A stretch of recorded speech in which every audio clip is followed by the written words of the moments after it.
Bueno, vamos a continuar, ahorita regresan las historias de ustedes, pero hay un hombre que quiso aterrizar hoy en el cartel paranormal. Él es nuestro amigo Juan en la Butaca, así aparece en sus canales, en sus redes, Juan en la Butaca, y nos sorprende con los temas que prepara, la mayoría de ellos siempre contándonos acerca de los romanos, de los griegos, pero nos cuenta historias fabulosas y nos damos cuenta cómo el misterio, cómo la superstición, cómo los agüeros, cómo los rituales y las creencias, eso es, mejor dicho, creemos que a veces eso es nuevo y eso viene, mejor dicho, desde que el hombre pisó la tierra, pero Juan nos trae siempre unos datos fascinantes. Juan en la Butaca, ¿cómo me le ha ido, Juan? ¿Cómo va todo? Bienvenido. Hola Dani, ¿cómo estás? Buenas noches. Muchas gracias por brindarme este espacio otro ratico más aquí en tu programa. Juan, bienvenido, siempre me alegra oírlo, aprender de usted bastante y bueno, aquí estamos para que nos sorprenda la noche de hoy. ¿Con qué vamos a arrancar, Juan? Bienvenido. Pues miren muchachos, yo no sé ustedes, pero lo personal a mí en estos tiempos de guerra, a mí me parece muy interesante estudiar por qué estamos llegando a tiempos tan violentos.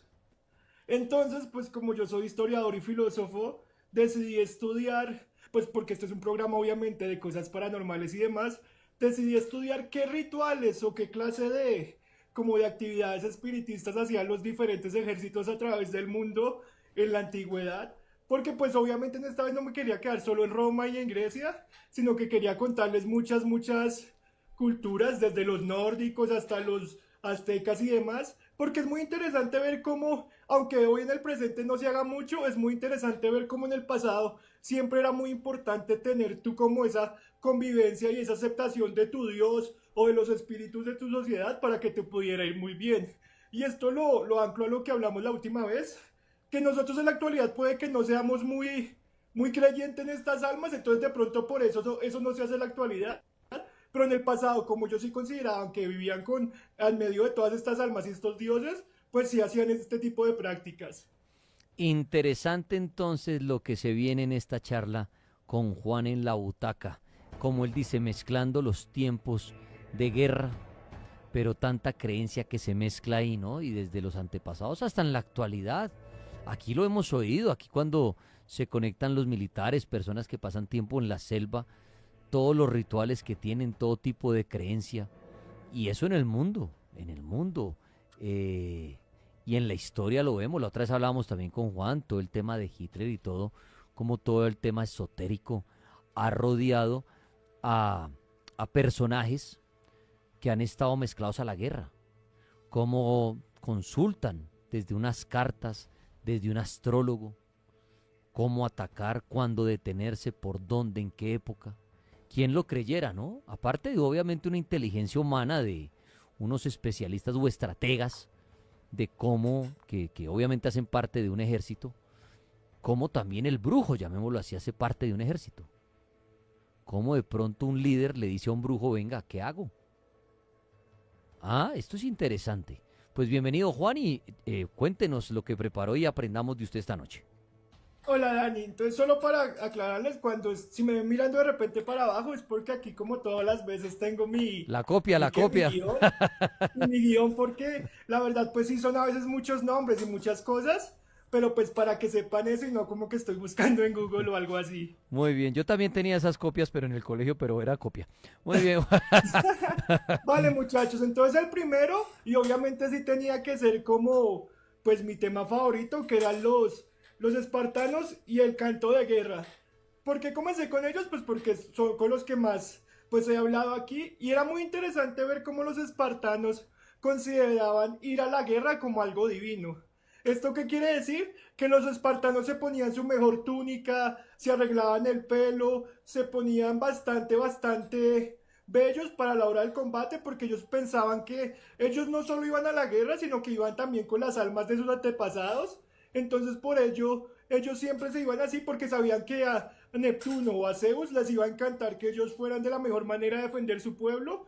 Por lo que a mí me parece muy interesante ver cómo ya desde hace 2000 3000 años atrás las personas empezaron a tener como esta clase de rituales más allá de la fuerza, más allá de cierta estrategia de ataques, sino de tener como ese apoyo espiritual para que por lo menos en la conciencia puedas tú saber que tienes como ese apoyo extra porque pues si tú, no sé si tú te has dado cuenta, pero muchas veces cuando la gente tiene como esa idea de que hay un ser superior apoyándolo, así solo sea mentalmente, eso lo ayuda a ser mucho más combativo y a tener mucha más resiliencia. Y mire el dato que bota, y aquí hablamos es como de la indumentaria, ¿no? La clase, digamos, de su atuendo, de cómo llegar de manera como, no sé cómo lo podemos llamar, de una, sí, como una belleza o algo, no solamente lo que Juan dice, la fuerza o la estrategia, nada, sino también su apariencia, eso, su apariencia física, su atuendo, desde un peinado, desde su uniforme. Y eso yo creo, Juan, que a lo largo de los años, pues se ha ido en muchos ejércitos dándose esa línea, ¿no? De mantener un atuendo, una presencia, no solamente de fuerza y de armamento, sino de un traje, ¿no? Que los hace Claro, ver, que sí, o los hace, sea, y los hace ver como más, perdón Juan, los hace ver como, tranquilo. como que se imponen más, debido a su atuendo, ¿no? Sí, es muy interesante ver cómo, por ejemplo, en los griegos y en los romanos, muchos consideraban que el atuendo que usaban ellos a la hora de ir a la guerra era este atuendo que se relacionaba con el atuendo que usaban los dioses y más en específico el dios de la guerra. Entonces, por ello, ellos consideraban que tenían que tener su mejor vestimenta para que pues, pudieran tener así el favor del mismo. Vea pues como si él los estuviera observando y usted se arreglara para él.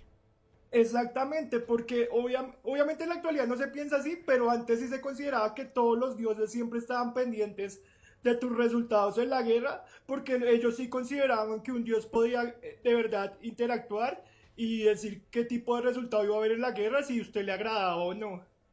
La vestimenta, mire que la vestimenta, y es algo que a veces no caemos en cuenta cómo es de importante en la religión. Para visitar inclusive, hoy en día en la actualidad se ve, o sea, uno ve a los abuelos, cuando uno iba a misa con los abuelos, el abuelo lo regañaba a uno por la vestimenta que uno llevaba, porque Dios lo iba a ver. Y uno decía, venga, arréglese que vamos para misa. Y uno decía, pero ¿quién me va a ver? Los vecinos, el padre, y ya. No, Dios. Usted va a entrar a la casa del Señor. Por eso la vestimenta tan importante. Yo me acuerdo que el abuelo le decía a uno, ¿cómo se va a ir en tenis a la iglesia? Respete al Señor, como si el Señor lo estuviera viendo a uno. Y lo que dice Juan. Y lo mismo para la guerra. Vamos que hay un Dios que nos está cuidando, nos está protegiendo, pero tenemos que estar de una manera muy bien de vestimenta para que Él como que nos proteja y diga, ah, bueno, se arregló para mí. No, no, no tanto para el enemigo, no, para mí. Qué interesante eso del traje y del atuendo, mezclándolo al lado paranormal, al lado de un Dios que todo lo ve y que le se fija en nuestra vestimenta. No sé si se acuerdan, pues obviamente el tema de las faldas, el tema de todo eso en las iglesias, todavía usted ver una mujer medio destapadita en una iglesia, no, eso es como, oiga, qué falta de respeto, oiga, ¿usted qué está haciendo? Está en la iglesia, Dios, pilas, ¿no? Y en otras culturas, no solo en la iglesia, en la misma calle, en los centros comerciales, en muchas partes, pues lo vemos mucho en Oriente, ¿no? Como hasta el rostro lo tienen que ocultar muchas veces y todo la importancia del atuendo para los dioses, no para los demás, para sus dioses, que lo pueden a usted castigar o favorecer de acuerdo a eso. Adelante, Juan, buenísimo eso. No, con mucho gusto. Y pues ya aquí voy a comenzar con uno nuevo, pero pues porque sé que muchas veces en mis redes me preguntan pues qué clase de temas, o sea, qué clase de temas puedo enseñar más allá de los griegos y los romanos. Entonces, aquí voy a comenzar con los aztecas y los sacrificios humanos.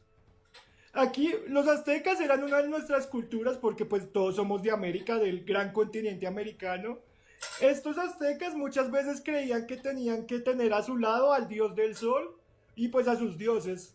No voy a decir el nombre porque es como literal, perdónenme, pero se dice como Huitzilopochtli, algo así, perdón, es como un... O sea, ustedes saben que este tipo de lenguaje es difícil, pero ellos ¿qué hacían? Ellos muchas veces ofrecían sacrificios humanos para poder, o sea, para poder agradar a su Dios. Y muchas veces durante esa ceremonia, ellos también se cortaban un poquito de su mano para ofrecer un poco de su líquido vital y poder así saber que no se iba a apagar el sol, porque curiosamente ellos tenían una costumbre de creer que si ellos no le hacían esta clase de rituales a sus dioses, el sol se podía apagar y pues para poder tener el beneficio de la guerra, puesto que ellos, o sea, todas estas historias van a ver que el punto común es que precisamente todos estos procesos se hacían porque precisamente querían tener pues ayuda en la guerra que iban a combatir.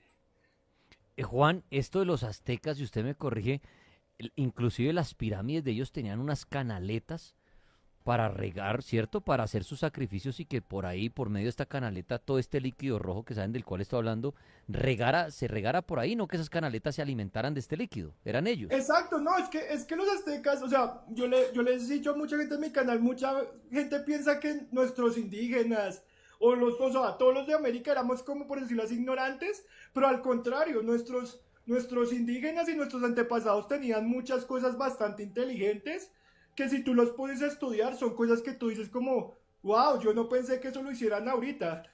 Tanto así que lo que tú dices, tenían esas canaletas para que pues este líquido pudiera drenarse mucho más fácil.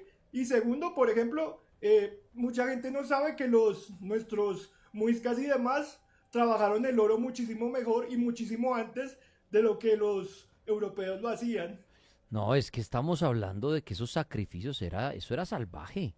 O sea, los sacrificios, los rituales, hay unos casos de los indígenas que eran muy fuertes, hasta jugaban con las cabezas de los otros. Eso son unas cosas de verdad que uno ve cuando uno tiene la oportunidad de estar ese tipo de pirámides y todo y le cuentan y uno ve las canaletas, le dicen, no es que hacían el sacrificio y eso llenan las canaletas y uno decía, qué salvajismo. Pero todo era pensado, sí, la mayoría por sus dioses, sus ofrendas, para recibir bendiciones. Hágame el favor, pero eso es una realidad lo que está contando Juan de los aztecas y sus sacrificios eh, para alimentar a los dioses sedientos, ¿no? Como se decía, sedientos de sangre. Sí, porque, digamos, yo les comentaba el programa pasado para los que no tuvieron la oportunidad de hablar.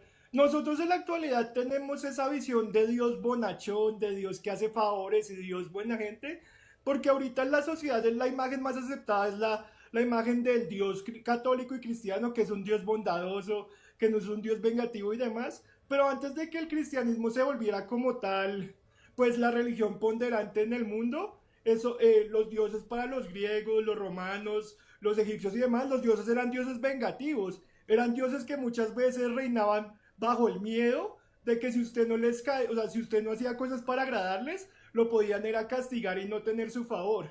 Entonces también por eso me parece muy interesante este tema, porque podemos analizar cómo muchas veces la humanidad siempre ha intentado estar en paz con estos seres para poder tener su ayuda pues en el campo de combate.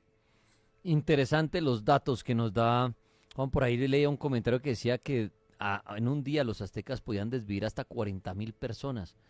O sea, qué locura esos datos de nuestros antepasados, pero hoy vamos aprendiendo de todos esos sacrificios y mucha gente hoy en día quiere ir a ver esas pirámides, quiere ir a conocer estos lugares, pero supiera uno todo lo que pasaba allí, ¿no? O sea, ahí viene como un choque, ¿no? Que uno dice, chévere ver y conocer todo esto, pero a la vez todo lo que se derramó ahí en esos lugares, ¿no?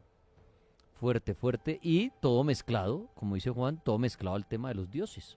A ese Dios que pronto hoy lo vemos muy bonito, como dice Juan, el Dios católico, pero en pasado otros dioses que sí exigían otras cosas, no tan bonitos ni tan, ay, no, solo el bien.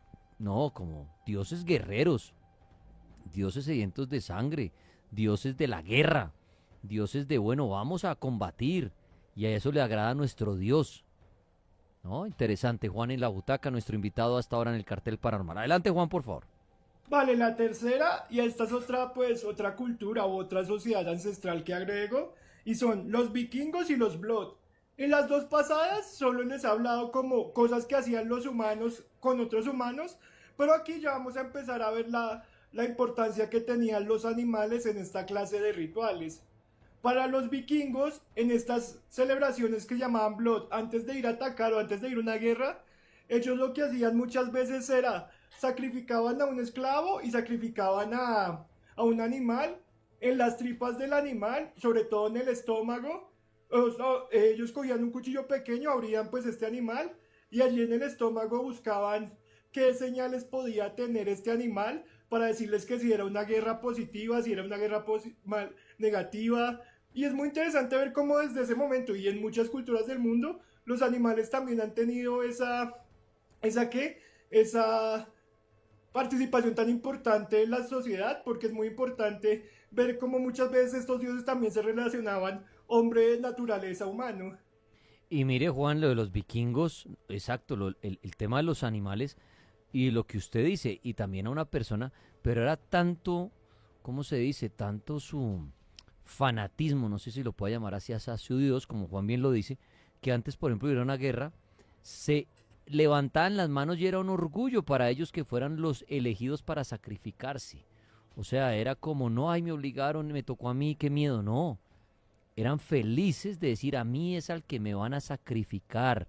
¿Por qué? Porque le hacían, pues según ellos, usted, mejor dicho, si era el que elegían, usted era, mejor dicho, y subía ahí mismo al cielo o al Valhalla, como lo llamaban ellos, para estar sentado al lado de Odín en una fiesta. Entonces todos desde muy pequeños eran felices queriendo ir a la guerra o ser sacrificados para llegar a esa fiesta. Por eso el vikingo era tan recio, tan salvaje, porque si moría en la guerra, lo premiaban con una fiesta eterna, con Odín. Ese era el pensamiento. Y me hace un chiquitín de 12, 13 años. Papá, quiero ir ya a la guerra. Y ojalá allá me bajen. Porque si me bajan allá, voy de una para una fiesta.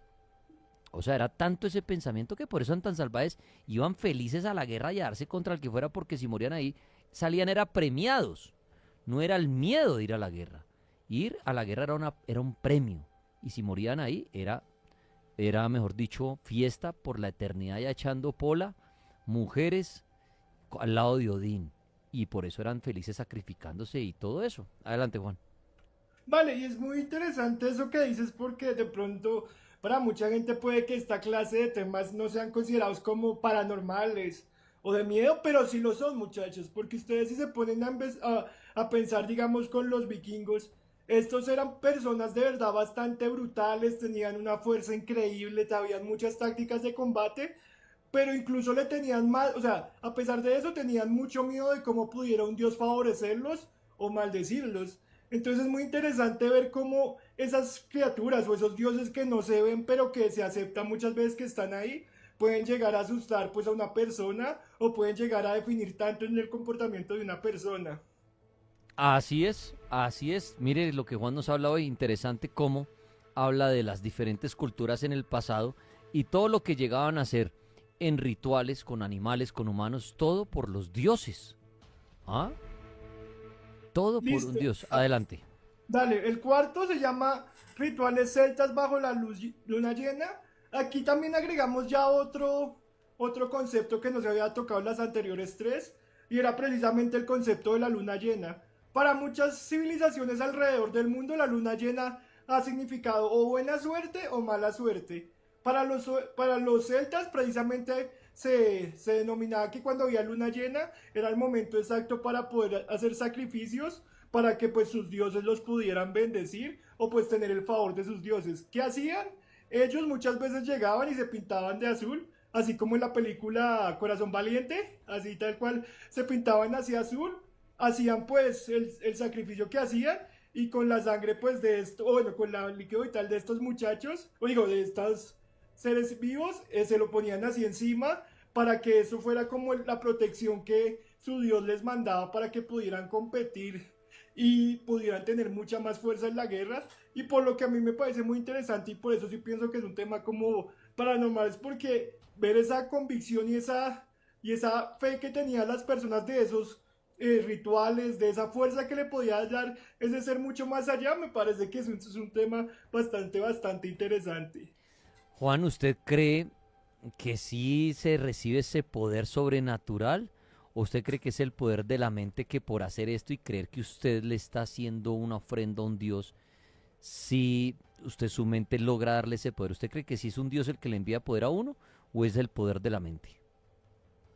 La verdad es muy interesante entender cómo muchas veces la mente te ayuda a tener esa conciencia y esa confianza en ti misma, en ti mismo, perdón, para que tú puedas llegar a una zona como en un combate o pues en la vida diaria, digamos una exposición y demás, que aunque puede que no esté ahí, tú tienes en tu mente de que puedes en realidad hacer lo que se te proponga y pues en esa época o incluso hoy también, cuando digamos en las guerras se nombra a Dios o se hacen ataques como inmolaciones que todavía hacen en ciertos países del mundo, cuando se hacen estos actos y estos ataques en nombre de un Dios, para ellos es como la mejor manera de poder sacrificar sus almas. Sí, ahí les dejo yo la pregunta. ¿Es un lado de cerebro de espiritual? ¿Creen ustedes que un Dios sí le puede dar a uno la fuerza a la hora de un combate? ¿O simplemente es que creemos en esto y nuestra mente nos hace dar esa fuerza? ¿O será que si uno le pide a un Dios fuerza mediante un sacrificio o algo, para una guerra se la da? ¿Qué creen ustedes en cuanto al tema que está tocando Juan en la butaca?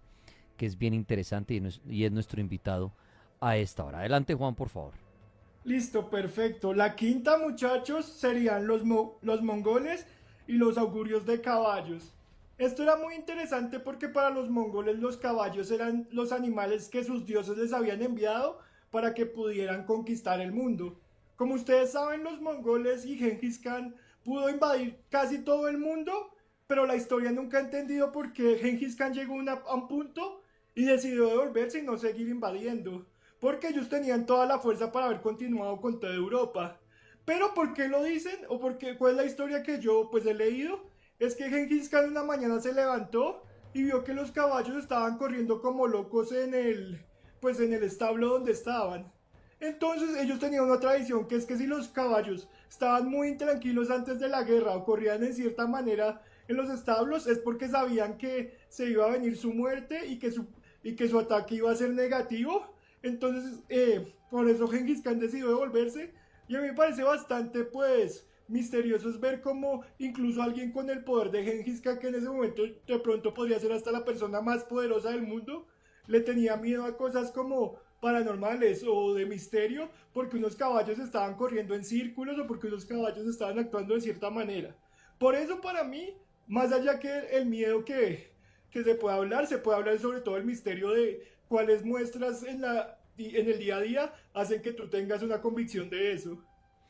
Mire que eso de los mongoles, yo escuché esa historia, no sé si usted recuerda un juego, ya creo que le gustan los videojuegos, de Age of Empires, ahí Sí, aparecían los mongoles y esa historia, el poder de los caballos y lo que dice Juan es muy cierto, tenían toda la fuerza para acabar, para arrasar con Europa, pero miren, como una creencia de los animales con sus dioses, que decían que sus caballos eran, mejor dicho, el regalo de los dioses, si tenían un comportamiento extraño como ese, no, no hay que pelear, no podemos ir a pelear, pero ¿por qué? Porque los caballos están como locos, sabiendo usted el poder que tiene, que tenía, y creerle o dejarse llevar por las creencias espirituales. No solamente ver su fuerza o lo que tenemos o la cantidad de hombres, sino no, los caballos están locos, no podemos ir a la guerra. Paremos. ¿Por qué? Porque los caballos es como la comunicación con los dioses y nos están diciendo que no vayamos a pelear. Qué interesante esas historias con Juan en la butaca. Adelante, Juan, por favor. el sexto, muchachos, y aquí vamos a agregar ya otro punto a esta clase de historia, se llama el ritual del beso a la calavera en ciertas órdenes medievales. ¿Qué se agrega aquí? El término de ya usar la muerte como tal, como para recibir el poder de esas personas que morían.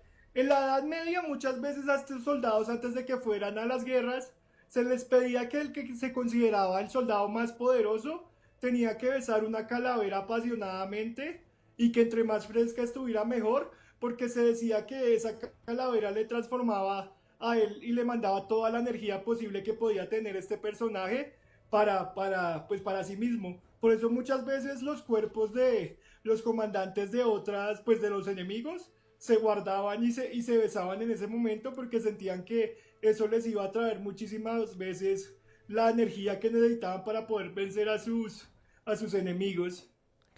Hágame el favor, ¿ah? Besar una calavera y entre más fresca y de alguien poderoso mucho mejor para absorber la energía de ese personaje, ¿ah? Que todavía hoy en día se habla muchísimo, ¿no? Del tema de los huesos, de los difuntos para diferentes cosas. Obviamente todo esto ligado a la brujería, a lo paranormal que hemos hablado acá y mucha gente cree en eso. Mira, así como Juan nos cuenta en la historia cómo besar una calavera podía usted obtener energía y poder, digámoslo así, para la lucha, para la guerra, para lo que fuera. Hoy en día mucha gente cree que los restos óseos sirven para la maldad y no solo para la maldad, oído a esto, también para los negocios. No sé si ustedes han oído que mucha gente cree en la raspadura de hueso para que le de hueso de difunto, para que le vaya bien en los negocios. Aquí hemos oído a Esteban varias veces hablar que le raspan hueso a no sé qué, a la olla de la mazamorra, al tamal, al no sé qué para que se dispare la venta. De pronto usted que está en un pueblo o algo ha oído de eso. El rumor, ¿no? La leyenda, el mito y la leyenda de, oiga, ese señor le iba bien porque le ponía un poquito de hueso de muerto, de raspadura de hueso a sus buñuelos, qué sé yo. Entonces miren cómo desde nuestros antepasados el hueso del difunto puede darle a usted algo. Dejémoslo en algo, bueno, malo. Y ahí Juan nos contaba lo del beso a una calavera para absorber energía.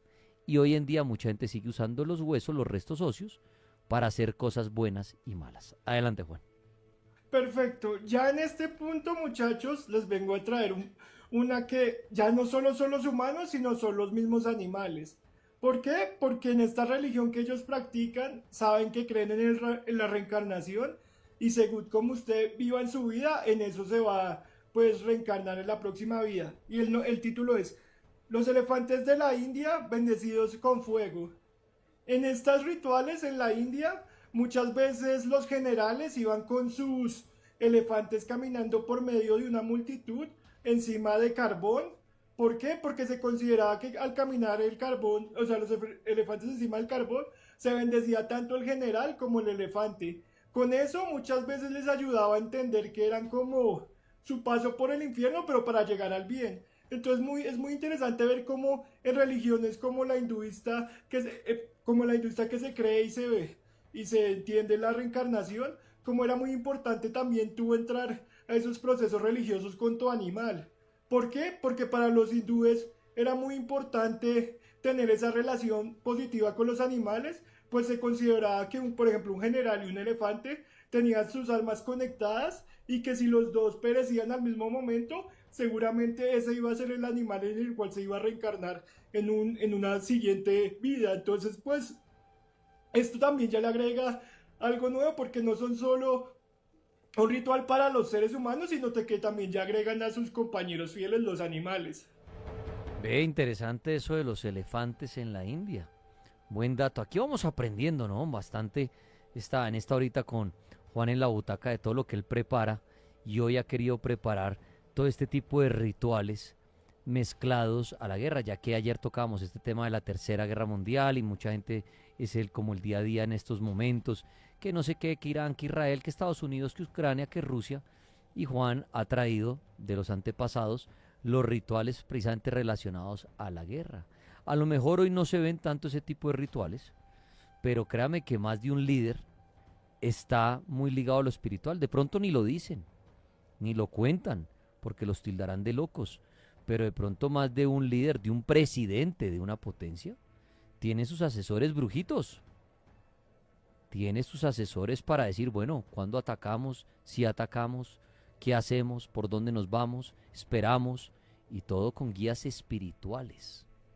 Esto es de siempre, ¿no? La creencia en lo espiritual para estar ayudados o sí, por un Dios, por el Dios en el que usted crea, por el Dios en el que ese líder o ese ejército crea, ¿no? Entonces, si se dan cuenta, esto es desde de siempre, cómo los dioses están en la guerra, cómo ahorita en este momento un militar en el país, en Colombia, donde emitió este programa, está de pronto haciendo alguna oración, está haciendo algún ritual, cómo también en la selva ahorita de pronto están haciendo brujería para un ataque próximo. Cómo alguien está rezando una bala. Cómo alguien se está mandando a cruzar el cuerpo o a blindárselo, para que me entiendan. Entonces, esto es de siempre. Cómo invitamos a los dioses a la guerra. Adelante, Juan. Y por ejemplo, uno de los casos más conocidos es que el señor este alemán que tenía bigotico muchas veces buscó en Mongolia con el vudú y en los diferentes países que se tiene entendido que tienen como una creencia bastante mágica o de control mental y eso, porque él consideraba el señor Bigote que el arma más poderosa era precisamente tu poder controlar la voluntad y la mente de las personas. Entonces por eso este señor siempre fue a los diferentes países buscando como la ayuda de pues de estos chamanes y demás. Obviamente pues gracias a Dios no lo logró hacer, pero es muy interesante ver cómo incluso alguien como ese señor buscó ayuda en lo religioso o lo espiritual para que pudiera tener energía y pudiera ganar en la guerra. El control mental es el arma más poderosa, creo yo, y eso lo hemos visto, como lo menciona Juan, en Alemania y diferentes proyectos a lo largo de la historia. Aquí hemos hablado del MK Ultra y cantidad de proyectos en los que la CIA y otras organizaciones de diferentes países han trabajado en ellos, y en este momento deben estar trabajando obviamente experimentos a la lata de qué puede lograr el cerebro hacer. No, es un tema no de ahorita, de siempre también, el control mental. Si usted logra tener el control mental de una población, ¡ja!, tiene el poder, porque está manipulando a cada persona, no a su gusto, a su manera. Ese es el arma más eficaz, el control mental. Muy bien, Juan en la butaca, nuestro invitado, adelante. Vale, perfecto. También muchachos, ya aquí les vengo a hablar de un arma de guerra como tal, pero con significado religioso. Se llama el fuego griego y los rituales bizantinos. Los bizantinos descendieron de los griegos y tenían muchas armas para pues pelear en su guerra. Tanto así que ellos lograron crear, hagan de cuenta, los primeros vestigios de un lanzallamas, más o menos. ¿Y qué pasaba? Los bizantinos consideraban que este lanzallamas era como un arma que venía del inframundo, porque pues como veían quemarse a las personas en vida, consideraban que las estaban enviando pues a este lugar. Entonces muchas veces antes de la guerra la bañaban con sangre de los diferentes animales de la ciudad para que pudieran ellos tener como el poder de enviar a esta gente para allá. Además que ellos sabían que era un arma de destrucción masiva, lo que hacía que muchísimas veces estos rivales no tuvieran cómo defenderse ante ello, porque pues imagínate tú, defenderse contra un lanzallamas es casi imposible. Vea pues, daticos interesantes de Juan en la butaca. Ahí veo que les están gustando los datos, buenos comentarios en las redes sociales. Muchas gracias ahí por apoyar al invitado, por seguirlo a él, además en sus redes sociales, que lo veo que está muy activo. Juan en la butaca subiendo videos todo el tiempo, hace también sus lives y todo, donde ustedes pueden aprender muchísimo. Juan en la butaca, que ha preparado diferentes datos en esta noche y seguimos escuchándolo. Adelante, Juan, por favor. Vale, perfecto. El noveno se llama Los soldados del antiguo Egipto, protección mágica. Ahora veremos cómo en el antiguo Egipto toda esta fe, todos estos rituales se añadían a ti como ser humano, se añadía como un escudo para tú tener en la guerra. ¿Esto qué quiere decir? Los egipcios antes de ir a la guerra muchas veces se pintaban en el pecho el ojo de Osiris, espero que lo tengan referenciado, pero se pintaban el ojo de Osiris en el pecho porque consideraban que al llevar ese tatuaje o al llevar esa imagen en el pecho iban a ser beneficiados pues por Osiris y les iba a poder ayudar a que tuvieran tanta fuerza y tanta voluntad que pudieran conquistar a los demás rituales. Además es muy interesante y aunque no se estudie mucho, los egipcios tenían una tradición con la muerte bastante interesante y pues como ustedes sabrán los enterraban a la gente con sus pertenencias porque se consideraba que lo que usted trabajaba y lo que ganaba en esta vida tenía usted que disfrutarlo por toda la eternidad. Entonces por eso muchas veces también los enterraban pues con lo que consiguió en su vida. Vea pues ese dato de los egipcios, ¿ah? El hecho de, por ejemplo, como dice Juan, de un tatuaje. ¿Ah? Interesante. Miren todo el poder de la creencia, ¿no? Como para los que pronto preguntan por el ojo, acá les voy a mostrar, está buscando la imagen, el ojo de Siris. A ver, acá les muestro una imagen, a ver si esta se ve ahí. Ahí, Juan, ¿ven esta imagen? Sí, ese es precisamente ese es el ojo de Osiris, sí señor. Ahí les estoy mostrando el ojo de Siris a los que están conectados en TikTok, en YouTube, para que entiendan, eso era el tatuaje que les hacía a ellos creer que los iba a proteger bastante, ¿ah? Ahí está el famoso ojo de Siris, que es el que hace referencia ahora. Y todavía, mire, es que yo mezclo lo que Juan dice con la actualidad. Todavía hay personas que creen que a través de un tatuaje obtienen cierto poder, obtienen cierta protección, se sienten protegidos, se sienten bendecidos. Hay gente, ustedes ven muy hoy en día bastante el tatuaje de Jesucristo, por ejemplo. Y no es porque hay que es un tatuaje chévere o algo. Hay gente que dice, es que yo me siento más protegido desde que me lo hice. Y mire Juan, como lo cuentan los egipcios, el ojo de Siris tatuárselo en el pecho para estar protegido por sus dioses. Interesante cómo vemos cómo se mantienen las creencias, ¿no? Y todo relacionado al tema espiritual y paranormal. Adelante, Juan. Vale, perfecto. El décimo se llama Samuráis y el Seppuku, ritual antes de la batalla. Mucha gente se pregunta por qué los japoneses cuando iban a la batalla y se veían en desgracia preferían autodesvivirse que seguir en la batalla. ¿Por qué? Porque ellos antes de comenzar esas batallas eh, creaban poemas de la muerte y poemas donde decían que iban a hacer en esas diferentes batallas, por lo que cuando ellos perdían era no cumplirle a su familia y a su sociedad, y por eso preferían hacerse la automorición, por decirlo así. Entonces era muy interesante cómo incluso tu vida está colgada y depende mucho de un dios o de esa creencia que tú tienes como tal. Vea pues el tema el desvivirse. Como Juan bien lo decía, nos toca cambiar ahí a veces las palabritas para que no nos sancionen. Interesante todos estos datos que ha listado Juan en esta noche, ¿no? Bien, bien interesante. Ahí veo a la gente feliz aprendiendo. Son daticos que de pronto tomen nota o después repasan los clips o todo eso para aprender más de Juan en la Butaca, que hoy ha pedido pista en el programa El Cartel Paranormal para enseñarnos varias cositas. Y hay mucho público hasta ahora en diferentes redes sociales. Un abrazo a los que están en TikTok, en YouTube, en el canal de Actividad Paranormal con Dani Tres Palacios. Y me tocó usar ese otro canal, en los canales de la Mega. A todos, muchas gracias y bienvenidos, Juan. Por favor, continúe, que usted es el invitado.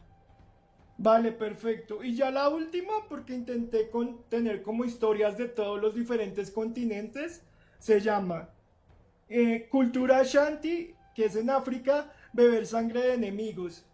Muchas veces se ha llegado al punto de querer tú consumir la sustancia de tu enemigo que acabas de vencer, porque se consideraba que tú al hacer esto podías llegar a tener la energía de esa persona. Por eso muchas veces después de la guerra y cuando habían ganado, muchos de estos soldados africanos lo que hacían era tomarse la sangre pues de sus rivales, porque presentían que con ella podían como alucinar y tener como la fuerza suficiente para ir a invadir pues diferentes ciudades como tal. Entonces, ¿por qué escogí este último? Porque es increíble como ya incluso una creencia puede llegar a que tú desees consumir a la otra persona para que puedas tener tú mismo pues suficiente fuerza para atacar. Oiga, Juan, ¿esto se podría considerar vampirismo? Eh, pues es que, para serte sincero, yo he estudiado mucho la religión de África, pero pues tocaría ver para ellos qué tipo de concepción tienen para lo de tomar sangre y pues podría ser. Lo que estudié es que personalmente ellos consumían esta sangre porque consideraban que era la manera de agradecerle a los dioses y de tener el suficientemente poder para que pudieran ganar sus siguientes batallas. Sí, porque canibalismo yo le inclinaría más al tema del vampirismo por el tema de la sangre.